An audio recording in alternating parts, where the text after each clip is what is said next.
दोस्तों, अगर आप भी सिर्फ आधार कार्ड के जरिए लोन लेना चाहते हो तो इस वीडियो को पूरा जरूर देखिएगा। मोदी सरकार की इस स्कीम के जरिए आपको 10 लाख रुपए तक का लोन 35% की सब्सिडी के साथ दिया जा रहा है।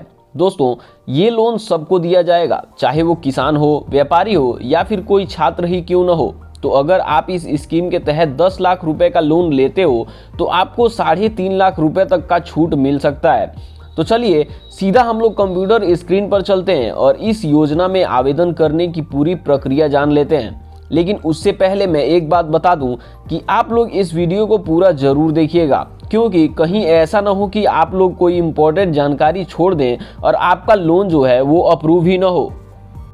दोस्तों, सबसे पहले आपको जन समर्थ के ऑफिशियल वेब पोर्टल पे आ जाना है। जैसे ही आप लोग इस वेबसाइट को ओपन करोगे, आप लोगों के सामने एक पॉपअप मैसेज शो होगा, जहां पे आप लोग देख सकते हो कि इसमें बताया गया है कि आपसे इस पोर्टल के जरिए किसी भी तरह के पेमेंट की मांग नहीं की जा रही है। ये जो पोर्टल है वो बिल्कुल फ्री है और गवर्नमेंट की तरफ से चलाया गया है। मतलब कि अगर आपसे किसी भी कॉल, SMS या फिर ईमेल के जरिए आपसे अगर पैसा मांगा जाता है तो आपके साथ फ्रॉड हो सकता है। तो आप लोग इसको किसी को भी पेमेंट ना करें। यहाँ से सिंपली आपको कट कर देना है। कट करने के बाद से आप लोग यहाँ पे देख सकते हो कि यहाँ 15 स्कीम्स चल रही हैं। 7 लोन की कैटेगरियां हैं और 200 से ज़्यादा लेंडर्स जो है वो यहाँ पे अवेलेबल हैं आपको लोन देने के लिए। तो यहाँ पे हम स्क्रॉल करके अगर थोड़ा सा नीचे आएंगे तो यहाँ आप लोग देख सकते हो कि ई किसान उपज निधि के जरिए आपको लोन मिल सकता है। फिर यहाँ पे एग्रीकल्चर किसान क्रेडिट कार्ड अगर आपके पास है तो किसान क्रेडिट कार्ड के जरिए यहाँ पे आपको लोन मिल सकता है। फिर आपको यहाँ रिन्यूएबल एनर्जी के लिए लोन मिल सकता है। यहाँ पे आप अगर एग्रीकल्चर इंफ्रास्ट्रक्चर के लिए लोन लेना चाहें तो वो भी मिल सकता है। फिर आपको यहाँ पे देख सकते हो कि बिजनेस एक्टिविटी, अगर आप कोई छोटा मोटा बिजनेस करते हो तो उसके लिए यहाँ पे आपको लोन मिल सकता है। लिवलीहुड के लिए लोन मिल सकता है, या फिर अगर आप कहीं बाहर रह के पढ़ाई करना चाहते हो तो उसके लिए आपको यहाँ पे एजुकेशन लोन भी मिल सकता है। तो आपको बेसिकली यहाँ पे हर तरह का लोन जो है वो मिल जाएगा। जैसे कि मान लीजिए अगर आपको यहाँ बिजनेस एक्टिविटी के लिए लोन लेना है तो यहाँ पे सिंपली आपको क्या करना है, नीचे आपको एक चेक एलिजिबिलिटी का ऑप्शन दिख रहा होगा, उस पर क्लिक कर देना है। तो जैसे ही आप लोग चेक एलिजिबिलिटी के ऑप्शन पे क्लिक करोगे, आप लोगों के सामने एक नया इंटरफेस खुल के आएगा। यहाँ पे आप लोगों से कुछ क्वेश्चंस किए जाएंगे जिसका आंसर देके आप लोग अपनी एलिजिबिलिटी को चेक कर सकते हो कि आप कितने लोन अमाउंट के लिए एलिजिबल हो। तो यहाँ पे पहला जो क्वेश्चन है वो ये है कि आप लोग किस तरह के बिजनेस के लिए लोन लेना चाहते हो। यहाँ पे 3 तरह के बिजनेस दिए हुए हैं। अगर आपका इनमें से कोई सा भी एक है तो यहाँ पे सिंपली आपको उसको सेलेक्ट कर लेना है, या फिर यहाँ आपको एक और ऑप्शन दिख जाएगा अदर बिजनेस लोन का, उसको सेलेक्ट कर लेना है। तो हम यहाँ पे अदर बिजनेस लोन को सेलेक्ट कर लेते हैं। उसके बाद से यहाँ पे आपसे पूछ रहा है select type of business activity you are doing, यानी कि आपका जो बिजनेस है वो नया है या पुराना है। तो अगर आपका पुराना है तो एग्जिस्टिंग कर देना है, और नया है तो यहाँ सिंपली न्यू पे क्लिक कर देना है। उसके बाद से आपसे यहाँ पूछ रहा है have you pass class 8th, तो अगर आपने 8वीं कक्षा जो है वो पास कर रखी है तो यस कर देना है, और नहीं कर रखी है तो नहीं कर देना है।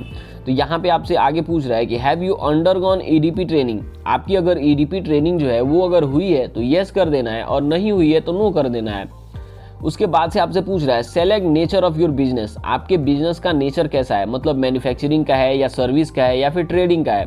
तो यहाँ पे हम सिंपली मैन्युफैक्चरिंग कर दे रहे हैं। उसके बाद से यहाँ पे आपको अपना जेंडर सेलेक्ट कर लेना है। फिर आपसे आपका सोशल कैटेगरी पूछ रहा है, मतलब कि अगर आप जनरल से हैं तो जनरल, OBC हैं तो OBC, ST हैं तो SC/ST हैं तो SC/ST, या फिर माइनॉरिटी है तो माइनॉरिटी। तो हम यहाँ सिंपली OBC कर दे रहे हैं।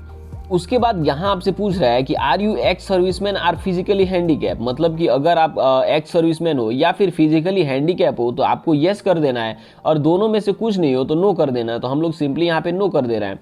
उसके बाद से यहाँ पे कुछ स्टेट और कुछ एरियाज़ के नाम दिए हुए हैं। अगर इन एरियाज़ या स्टेट में आप रहते हो तो आपको येस कर देना है, और अगर आप नहीं रहते हो तो नो कर देना। तो यहाँ पे आप लोग सिंपली चेक कर लीजिएगा पहले, उसके बाद से येस या नो कर दीजिएगा। तो मैं इनमें से किसी भी एरिया में नहीं हूँ तो यहाँ सिंपली मैं नो कर दे रहा हूँ।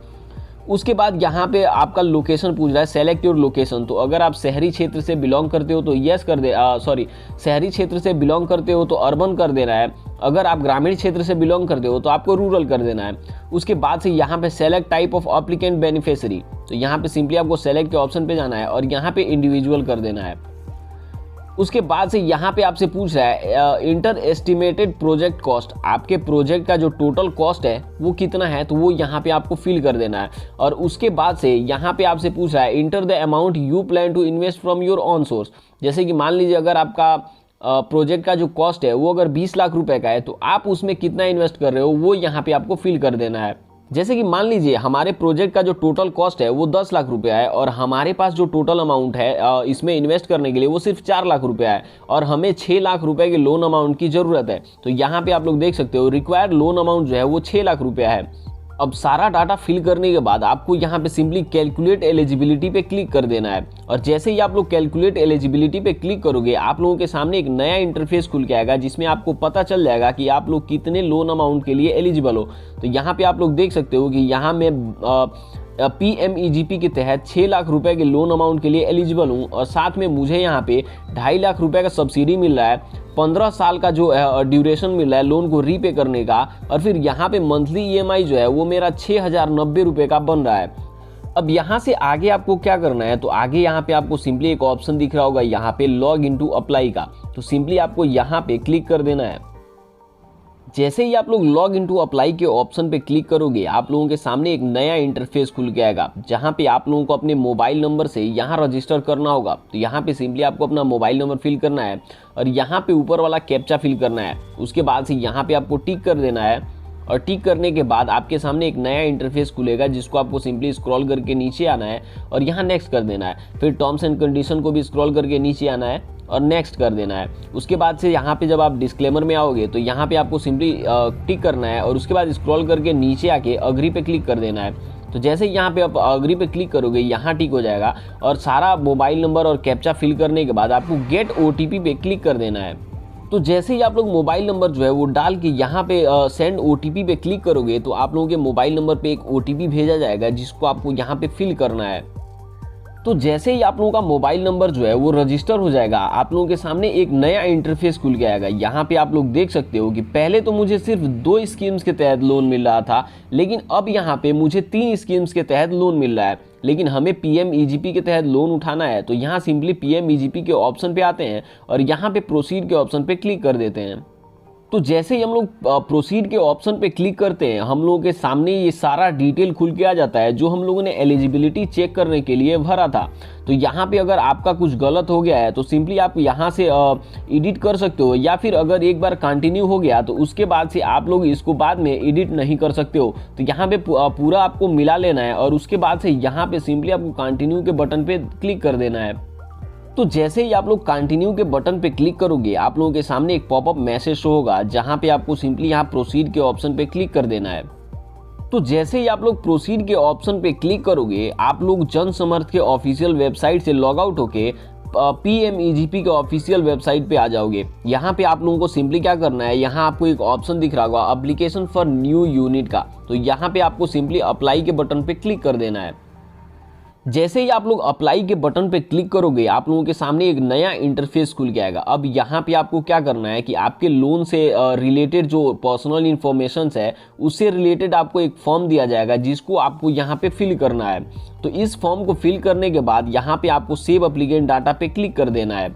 यहाँ आप लोग देख सकते हो यहाँ एक ऑप्शन है सेव एप्लीकेंट डाटा का, तो यहाँ पे आपको क्लिक कर देना है। तो इस फॉर्म को कैसे फिल करना है ये पूरा वीडियो जो ये पूरा डिटेल जो है वो मैंने एक वीडियो में अलग से बताया हुआ है, तो आप लोग उस वीडियो को चेक कर सकते हो। उसका लिंक जो है वो मैंने इस वीडियो के डिस्क्रिप्शन में दे दिया है। तो दोस्तों आज की वीडियो में बस इतना ही, मिलते हैं अगले वीडियो में, तब तक के लिए जय हिंद, वंदे मातरम।